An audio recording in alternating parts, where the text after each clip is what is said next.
ব্যাখ্যা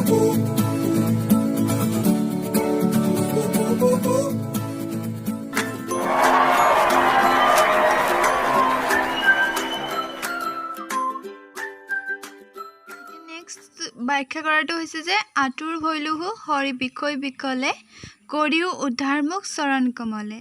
ইয়াতে ঠিক সেইদৰে ব্যাখ্যা বুলি লিখিবা ফাৰ্ষ্ট, তাৰপৰা কলন দিবা যে উক্ত বৰগীত ফাঁকি আমাৰ পাঠ্যপুথিৰ সন্নিৱিষ্ট মহাপুৰুষ মাধৱদেৱৰ বিৰচিত বৰগীত বা হৰিহেৰৰে বাপ পখিলো হৰণে শীৰ্ষক বৰগীতটিৰ পৰা তুলি লোৱা হৈছে। এনেকৈ লিখিলে তোমালোকক 1 মাৰ্ক দি দিব। আকৌ তোমালোকে পেগাপ চেঞ্জ কৰি ইয়াত কি প্ৰকাশ পাইছেনো সেইটো লিখিব লাগে। সংসাৰৰ বিষয় বাখনাত আতুৰ হৈ পৰা কবিয়ে তাৰ পৰা উদ্ধাৰ পাবলৈ ভগৱানৰ চৰণ কমলত পৰিছে। অৰ্থাৎ যে সংসাৰৰ যি বিষয় বাখনা সেই সকলোখিনিৰ পৰা মানে আঁতৰ হৈ কবিয়ে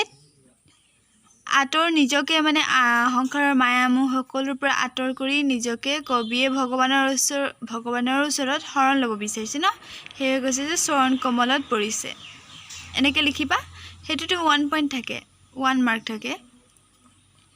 নেক্সট যে কি বুজাইছে সেইটো লিখিব লাগে আমি। সংসাৰৰ মায়ামোহৰ জৰিডাল অতি বিচিত্ৰ যিহেতু, কাৰণ মানুহৰ সকলোৰে লোভ মোহ ক্ৰোধ সকলো থাকে হয়নে, হিংসা এইবোৰ বিভিন্ন ধৰণৰ। এই সকলোবোৰ এটা জৰীৰ লগত তুলনা কৰিছে, সেয়ে কৈছে যে সংসাৰৰ মায়ামোহৰ জৰীডাল অতি বিচিত্ৰ, তাৰ পৰা পৰিত্ৰাণ পোৱাৰ একমাত্ৰ পথ হৈছে ভগৱানৰ চৰণত শৰণ লোৱা। যে এই সকলোবোৰ এৰি যিসকল যুগসিদ্ধ পুৰুষসকলে তেওঁলোকে সংসাৰৰ সকলো মায়ামোহ ত্যাগ কৰি ভগৱানৰ নামত নিজক অৰ্পণ কৰি দিয়ে, ঠিক সেইদৰে কৈছে যে ভগৱানৰ চৰণত শৰণ লোৱাই হৈছে যে একমাত্ৰ তাৰ পৰা পৰিত্ৰাণ পাব পাৰি, মানে সেই সমাধান। যোগী পুৰুষসকলে ধ্যানৰ বিষয় সমস্ত বেদৰ বিচাৰ্য সহস্ৰমুখৰ অনন্তই যাৰ গুণ গাই অন্ত কৰিব নোৱাৰে, সেইজনা পৰম পুৰুষৰ মহিমা কবিৰ দৰে সাধাৰণ মানুহে ধৰিব নোৱাৰে। কৈছে যে যুগসিদ্ধ পুৰুষসকলে যে ঋষি মুনিসকলে ধ্যান কৰি সেই সকলোবোৰ বিষয় বাসনাবোৰৰ পৰা মুক্ত পাবৰ বাবে আৰু সমস্ত বেদৰ বিচাৰ্য মানে সমস্ত বেদ অধ্যয়ন কৰি, তাৰপিছত যে সকলোৰে মুখত যিহেতু যিজন পৰম পুৰুষৰ গুণ গৰিমা গাই অন্ত কৰিব নোৱাৰে, সেইজনা পৰম পুৰুষৰ মহিমাৰ কবিয়ে কৈছে যে মই হেন সাধাৰণ মানুহে ধৰিব নোৱাৰি, বা তেওঁ ধৰিব নোৱাৰে, বা সাধাৰণ মানুহ এজনেও তেওঁৰ গুণ গৰিমাৰ সম্পৰ্কে কিমান মহিমা, তেওঁৰ পৰম মহিমাৰ সম্পৰ্কে ভালদৰে নাজানে। সংসাৰৰ দুখ যান্ত্ৰণাই কবিক অতিষ্ঠ কৰি তুলিছে, সেয়ে তাৰ পৰা পৰিত্ৰাণ বিচাৰি ভগৱানক কাকুতি কৰিছে, প্ৰাৰ্থনা কৰিছে। ভগৱানে যেন কবিক তেওঁৰ চৰণ কমলত ঠাই দি উদ্ধাৰ কৰে, এইদৰে ভগৱানৰ ওচৰত নিজকে সমৰ্পণ কৰি উদ্ধাৰ লভাৰ বাসনা বৰগীত ফাঁকিৰ মাজেৰে প্ৰকাশ পাইছে। এতিয়া হয়তো মই বুজিলা বুলি ধৰিছোঁ। নেক্সট আমি পঢ়োঁ।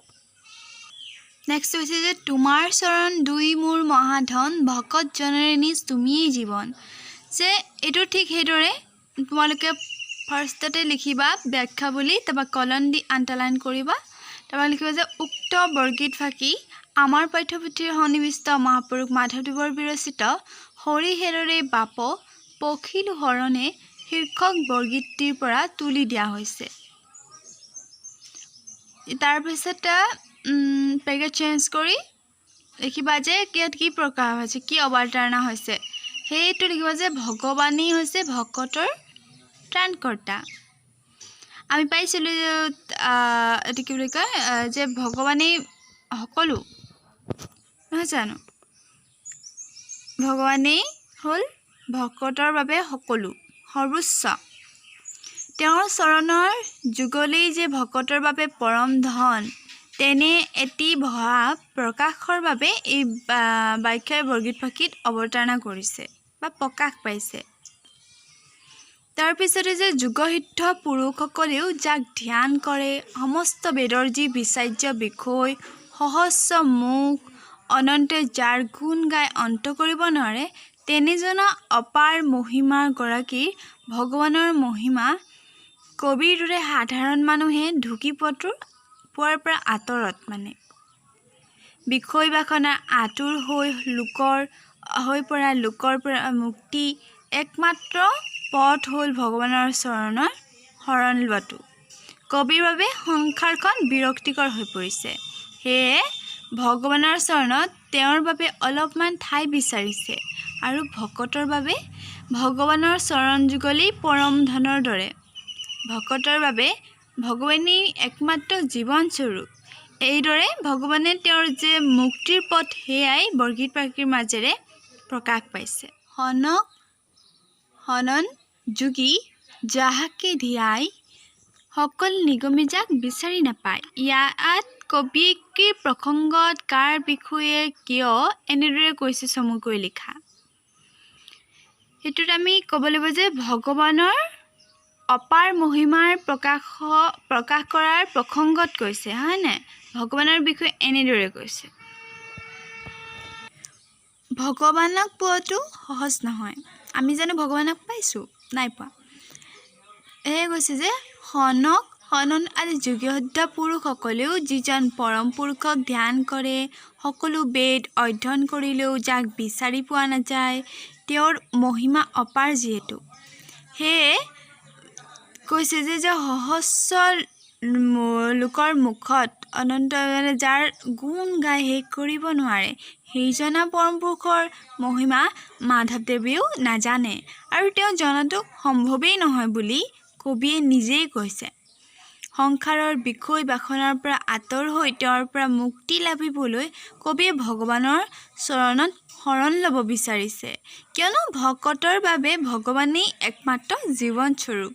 গতিকে এনেজনা পৰম পুৰুষৰ যিজনৰ মহিমা যোগী পুৰুষসকলেও বেদেও বিচাৰি নাপায়, তেওঁৰ চৰণৰ শৰণ লৈ সংসাৰৰ পৰা মুক্তি পাব বুলি দৃঢ় বিশ্বাস হৈছে।